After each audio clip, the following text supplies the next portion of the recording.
Mortal Kombat might be a fan-favorite fighting franchise, but it's not without its wonky, rage-quit-inducing moments. In fact, nobody would blame you if you pulled off a fatality on your controller over buggy mechanics, janky controls, and downright baffling decisions from the kreators.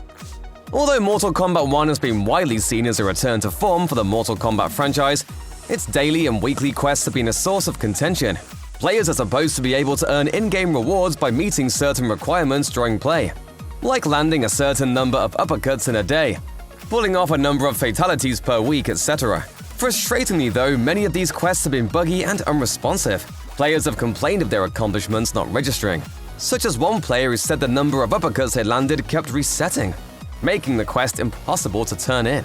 Other players are reportedly able to complete all of their daily quests, only for the game to withhold the associated rewards. You enjoy losing that much, Earthrealmer? Even worse, some players have encountered quests that simply cannot be carried out, due to their reliance on moves that aren't even in the game. One such daily quest asked players to perform 2 mercy moves, even though mercies were seemingly cut from MK1 before release. Failing a quest is one thing, but making progress for your daily checklist and then discovering that the game is working against you is something altogether more frustrating. It's no wonder why some fans are already ignoring the daily quests in Mortal Kombat 1. His name is Shang Tsung, and he would like you to compete in a small tournament. It's called Mortal Kombat.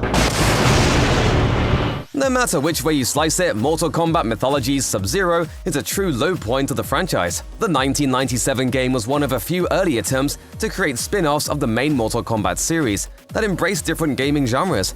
In this case, Mythology's Sub-Zero was more of a beat-em-up with platforming sections, and it didn't work, to say the least. The game's level design added up to what Retronauts review called, quote, a laundry list of flaws that relegate it quite succinctly to the very lowest tier of franchise flops. An early section of the game still haunts the dreams of everyone who played it, and it involves everyone's favorite ice-cold assassin, Sub-Zero, leaping between ruins and the Himalayas. The game's stiff, clunky controls and the character model's large size mean that every jump has to be pixel perfect, or else Sub-Zero is going to be sent plummeting to his death. Adding to the frustration, there are times when the next ledge is just slightly off-screen, making more than a few of these jumps into literal leaps of faith. In the year since its release, Mythology's Sub-Zero has become infamous for its random, unavoidable traps and repetitive enemies. But nothing gets the blood boiling quite like seeing the same animation of Sub-Zero falling into abyss over and over and over again. Goodbye, Ninja.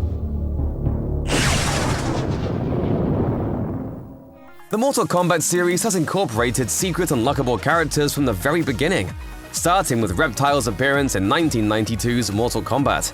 Unlocking the mysterious Green Ninja in the original game was a laborious process. If a shadowy figure flies over the moon in the pit stage, players have to achieve a double flawless victory without blocking any of their opponent's attacks, then wrap things up with a fatality. At this point, Reptile would appear, and players could challenge him at the bottom of the pit. Future MK games would include similarly convoluted character unlocks, like Meat from MK4, unlocked after playing as every character, and Cyber Sub-Zero in Mortal Kombat X, who could be unlocked with a special button input while playing as Triborg. Since many of these characters are only unlocked after meeting very specific criteria, many Mortal Kombat players have experienced the sting of failing to find the hidden combatant. These unlocks can be super difficult for even the most well-practiced MK veterans. It's beyond frustrating to finally get a chance at unlocking classic Noob Saibot in 2011's Mortal Kombat, only to accidentally block your opponent when muscle memory takes over, ruining the whole thing.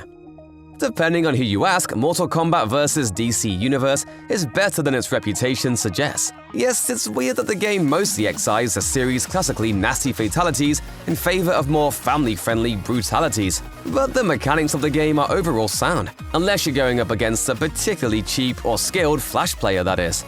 DC Comics fans know that the Flash is the fastest man alive, and this game does a pretty solid job of replicating that exciting sense of speed.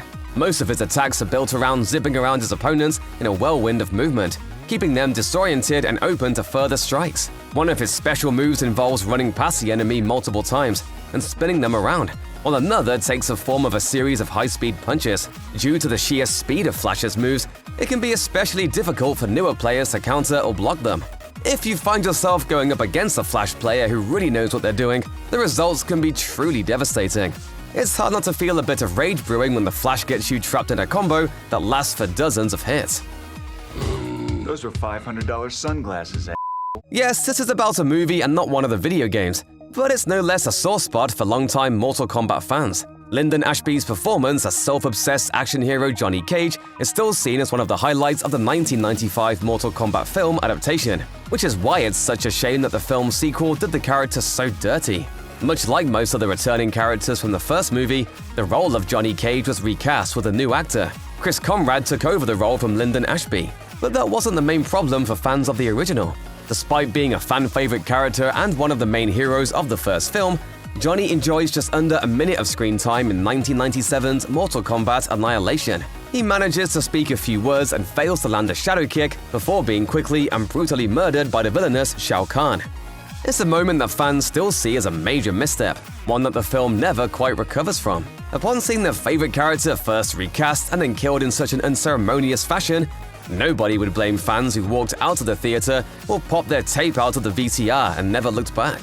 Considering how bad the rest of the movie is, the folks who rage quit this movie probably did themselves a favor. You're alive. Too bad you will die.